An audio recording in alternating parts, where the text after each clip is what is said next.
अब सवाल यह उठता है कि प्रथम चरण के चुनाव के बाद जो सभी दल के नेता, सभी गठबंधन के नेता मतदाताओं को धन्यवाद करते फिर रहे हैं और अपनी मेजोरिटी और अपनी सरकार बनने का जो दावा कर रहे हैं, इसके विपरीत एक बात और है कि जरा गौर से समझिएगा कि आखिर बिहार में इतनी संख्या में वोटिंग कैसे हुई। जब पहले कभी नहीं हुआ बिहार के इतिहास में, आज तक इतनी बड़ी संख्या में कभी मतदान नहीं हुआ, तो आखिर वर्ष 2025 में इतनी संख्या में मतदाता क्यों आए। अब इस बात को समझने के लिए आपको सबसे पहले मैं ले चलता हूं बिहार विधानसभा चुनाव 2025 के मुद्दों पे। ये कहना बिल्कुल गलत नहीं होगा कि शायद प्रशांत किशोर के प्रयास और जनसुराज के प्रयास ने इस बार बिहार विधानसभा चुनाव का जो महत्वपूर्ण मुद्दा बनाया वो है बेरोजगारी और पलायन। निश्चित तौर पे महागठबंधन के नेता तेजस्वी यादव या फिर एनडीए गठबंधन के नेता भी पलायन को ही मुद्दा बनाते दिख रहे हैं और ये पलायन का मुद्दा आया प्रशांत किशोर की बातों से,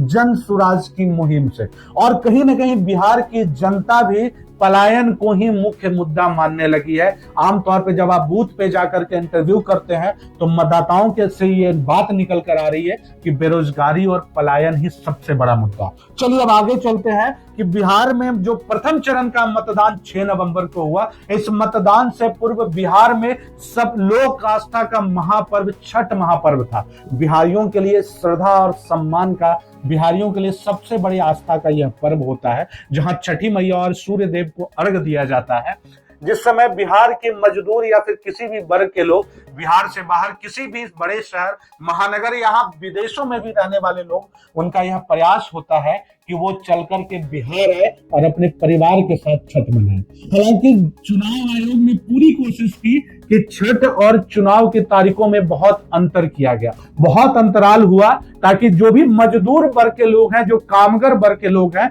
वो छठ पर्व मनाए और वापस अपने काम को लौट जाए। लेकिन सबसे महत्वपूर्ण बात जो मैं आपसे बताना चाहता हूं वो ये कि बिहार में एक ऐसा दल भी है जिसके स्लीपर वॉलेंटियर मार्केट में काम कर रहा है। जी हाँ, बिहार में जो प्रथम चरण का मतदान इतनी संख्या में हुई है, इसके पीछे किसी खास दल,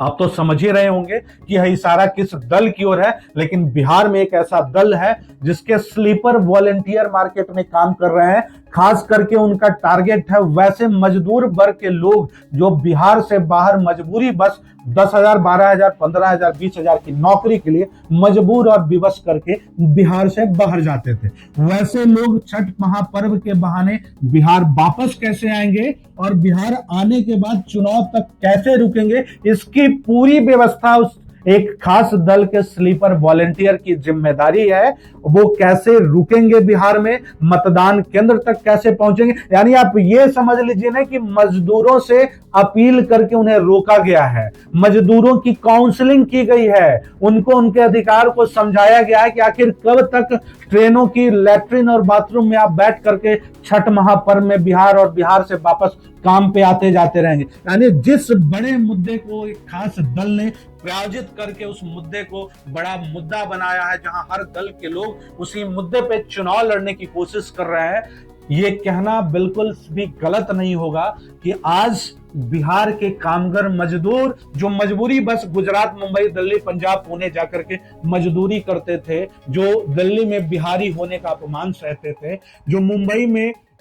का भैया बिहार से हो खाकर लप्पर खाते थे, जो तमिलनाडु में बिहारी होने के कारण थप्पड़ खाते थे, वैसे लोगों को जगाया गया है, उनकी अंतरात्मा को, उनके स्वाभिमान को जगाया गया है। और इस बार जो बिहार विधानसभा का चुनाव है ना, वो इसी मुद्दे पे कराया जा रहा है। और यकीन मानिए कि ये तो प्रथम चरण का चुनाव केवल झांकी है, द्वितीय चरण के चुनाव में जो मत का प्रतिशत होगा वो इससे भी ज्यादा होने के अनुमान है।